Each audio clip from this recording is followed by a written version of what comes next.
전 세계의 주목을 받고 있는 글로벌 경제 강국 싱가포르는 열대의 작은 섬나라부터 시작을 했습니다.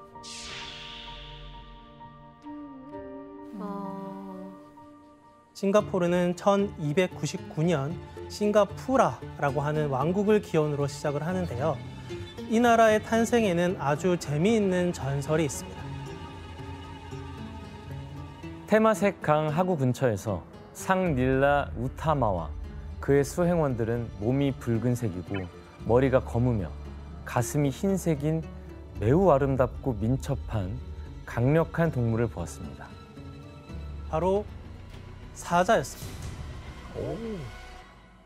보자마자 사자를 발견하고 이곳을 사자의 도시라는 뜻의 싱가푸라라고 지었던 것이죠. 싱가는 산스크리트어로 사자를 의미합니다. 싱가포르 가면 사자 모양이 되게 맞아. 많잖아요. 네, 그렇습니다. 이 사자의 이름은 멀라이언입니다. 멀라이언. 네. 상반신은 사자고 하반신은 물고기라는 특징을 가지고 있어요. 이런 형상은 이 항구 도시라고 하는 싱가포르의 특징을 잘 상징하고 있는 것이죠. 그랬구나. 이렇게 탄생한 싱가푸라 왕국이 외부 세력의 침략으로 완전히 파괴되게 되는 것이죠. 그래서 이 당시 싱가포르는 버려진 섬이나 다름이 없었죠. 야, 그때 샀어야 되는데. 아니 태어나지도 않으셨다고. 그러다가 주목받지 못했던 싱가포르가 위치한 말레이 반도가 세계의 주목을 받는 사건이 발생합니다. 과연 어떤 사건일까요? 대항해 시대? 그렇지. 그렇습니다. 사건의 발단은 바로 대항해 시대의 개막입니다. 15세기가 되면 유럽의 여러 강대국들은 아시아를 공략하기 위해서는 유럽과 아시아의 먼 바다를 이어주고 쉬어갈 수 있는 중간 기착지가 필요했죠. 이런 상황에서 말레이 반도에 가장 먼저 주목한 나라가 있었습니다. 바로 어디였을까요? 스페인? 포르투갈? 그렇습니다. 바로 포르투갈이었습니다.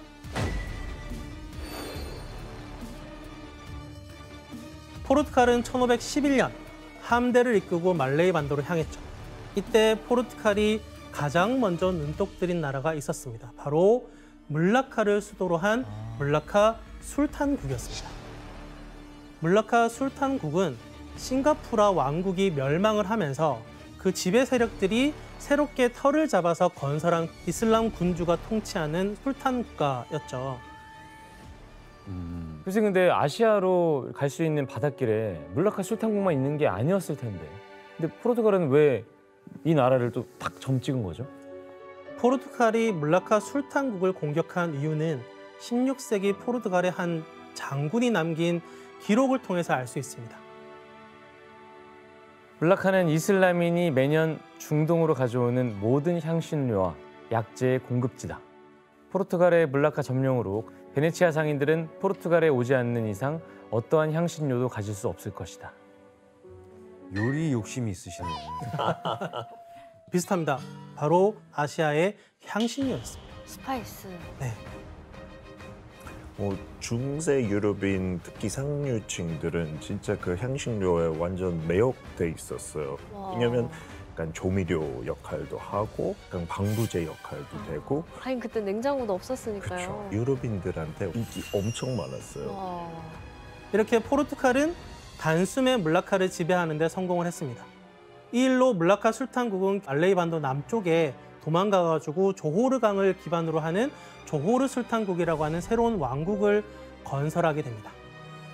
그런데 포르투갈과 조호르 술탄국 사람들 사이에서 심각한 갈등이 발생하기 시작합니다. 바로 종교였습니다. 독실한 카톨릭 국가였던 포르투갈이 술탄국 시절부터 이슬람을 믿었던 물라카 사람들을 개종시키려고 한 것이죠. 이를 위해서 포르투갈은 이슬람교 사원이나 건물들을 파괴하고 성당과 수도원을 중심으로 한 카톨릭 요새를 세웁니다.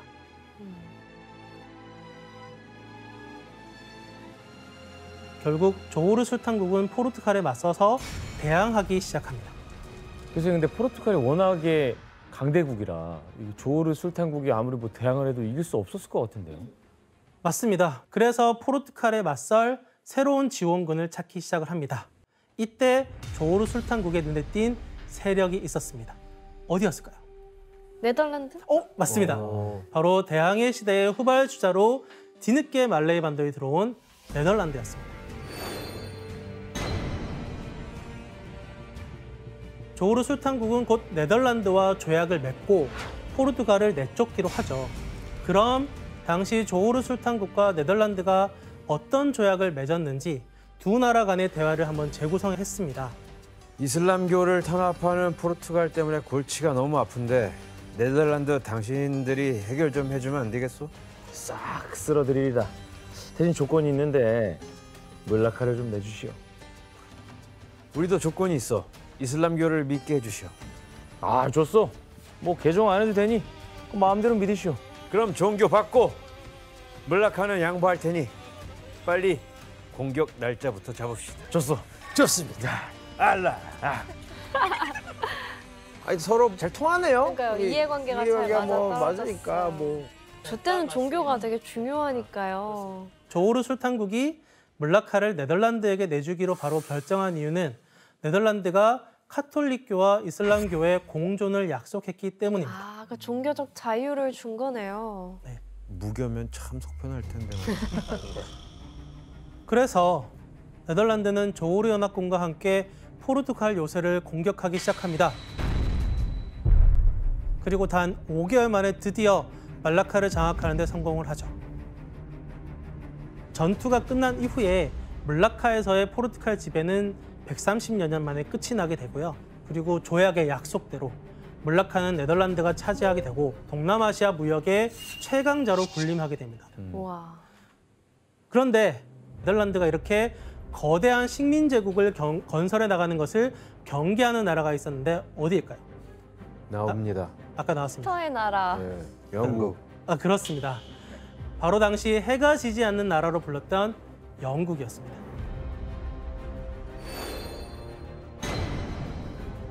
그런데 19세기에 접어들게 되면서 영국이 아시아 무역 항로를 반드시 장악해야 할 중요한 이유가 생기게 되는데 과연 무엇이었을까요?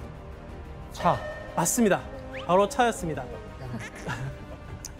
당시 영국에서는 중국산 차가 큰 인기를 누리고 있었기 때문이죠. 그때 19세기 이제 빅토리아 시대가 됐잖아요. 그래서 상류층만 아니고 일반 사람들도 차 물 먹을 듯이 너무 많이 마시고 너무 좋아했어요. 그래서 향신료 제치고 완전 제일 인기 무역품 돼버렸죠.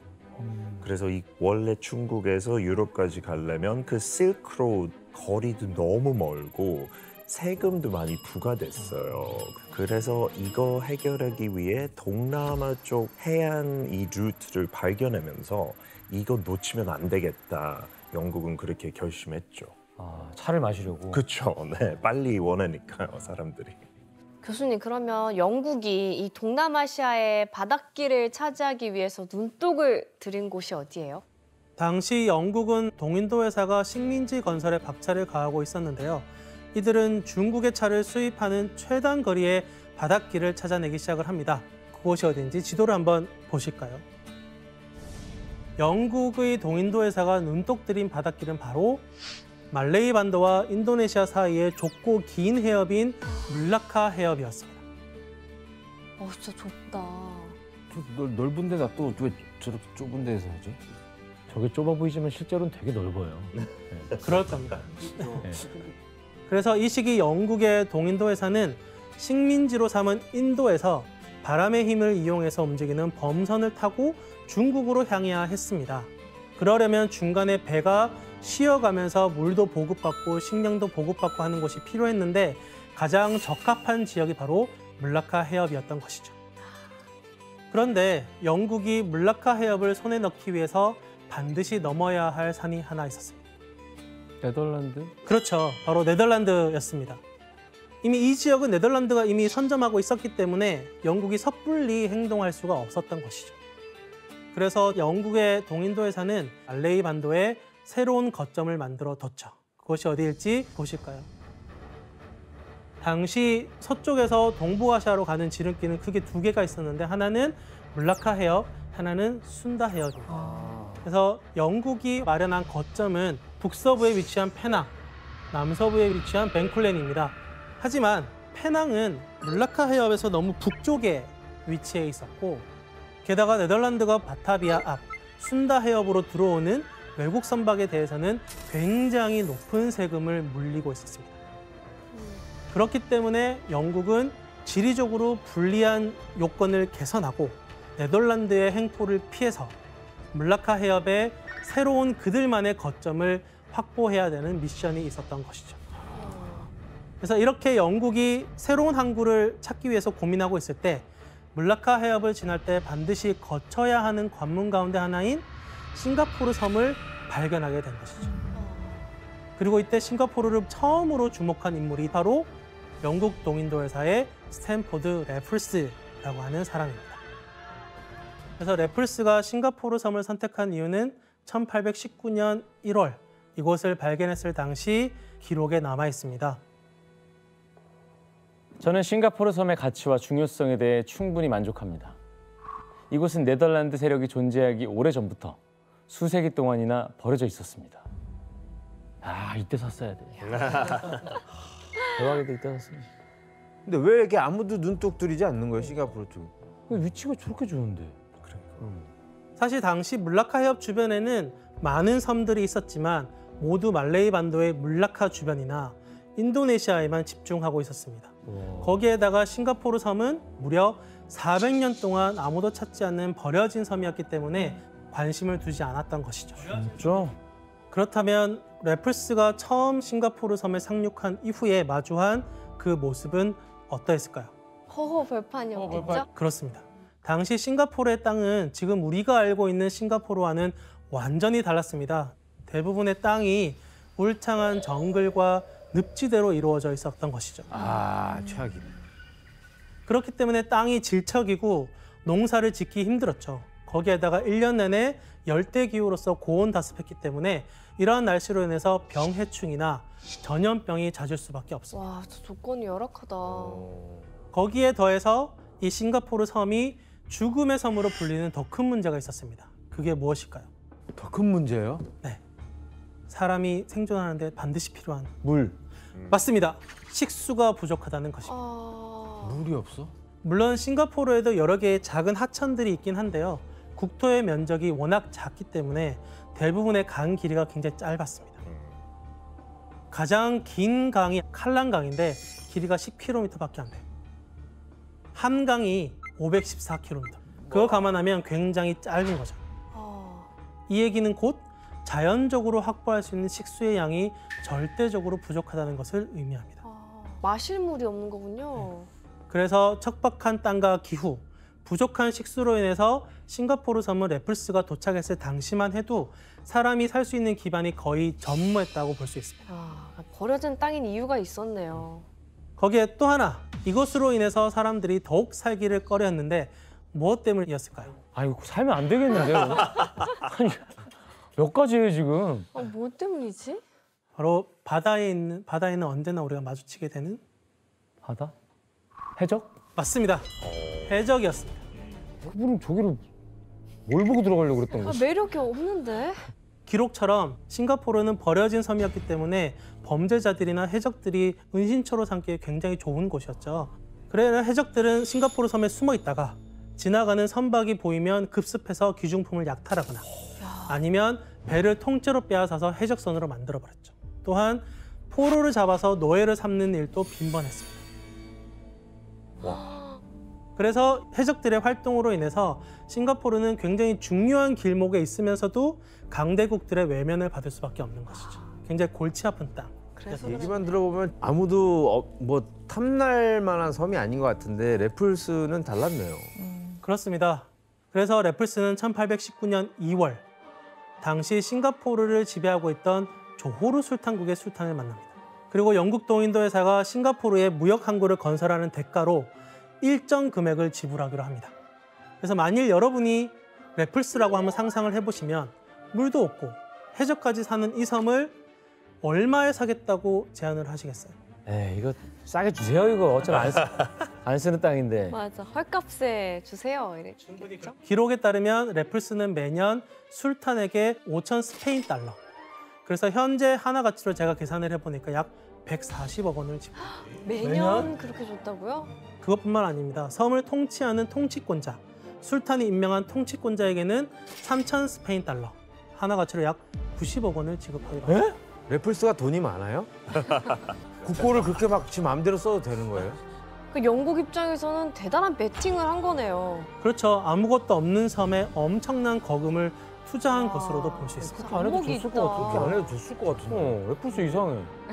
그래서 당연히 조호르 술탄 입장에서는 땡큐죠. 그래서 거액을 마다할 이유가 없었기 때문에 이 조건을 받아들였고 영국은 마침내 싱가포르에 항구를 건설할 수 있는 권한을 얻게 됩니다.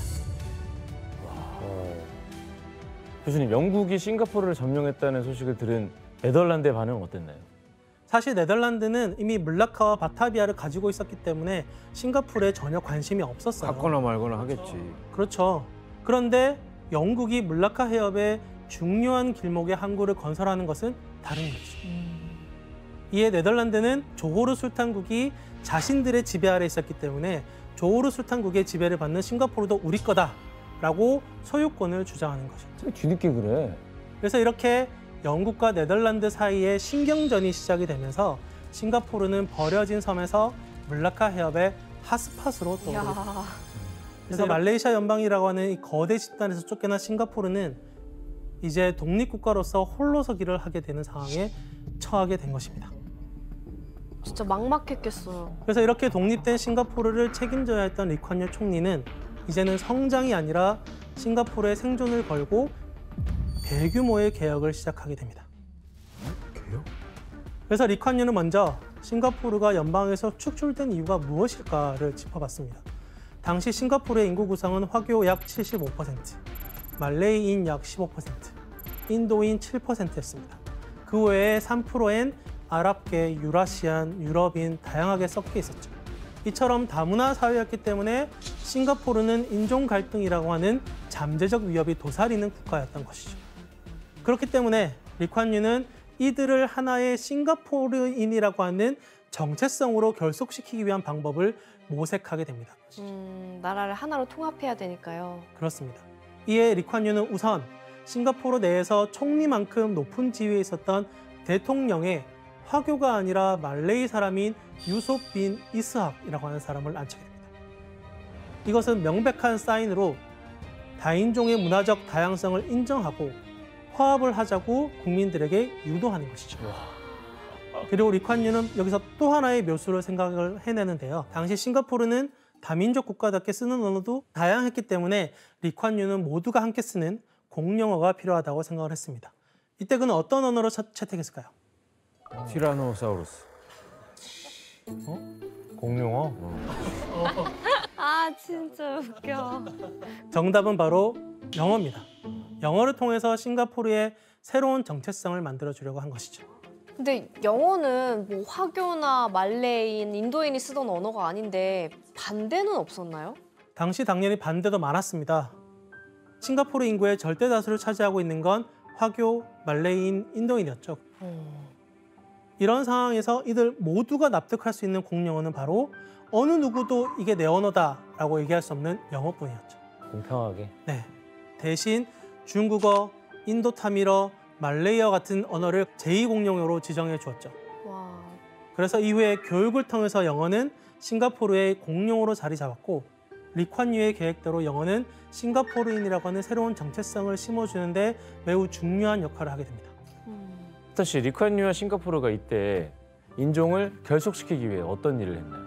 국기 새로 만들었어요. 그래서 리콴유에 따라서 그 5개의 별은 홍기의 5개의 별하고 초승달은 그 말레이시아 국기에 있는 초승달을 그래서 이 두 인종을 약간 융합 의지 표현한 거죠. 그 빨간색, 하얀색도 이렇게 딱 반반해서. 그렇죠. 네.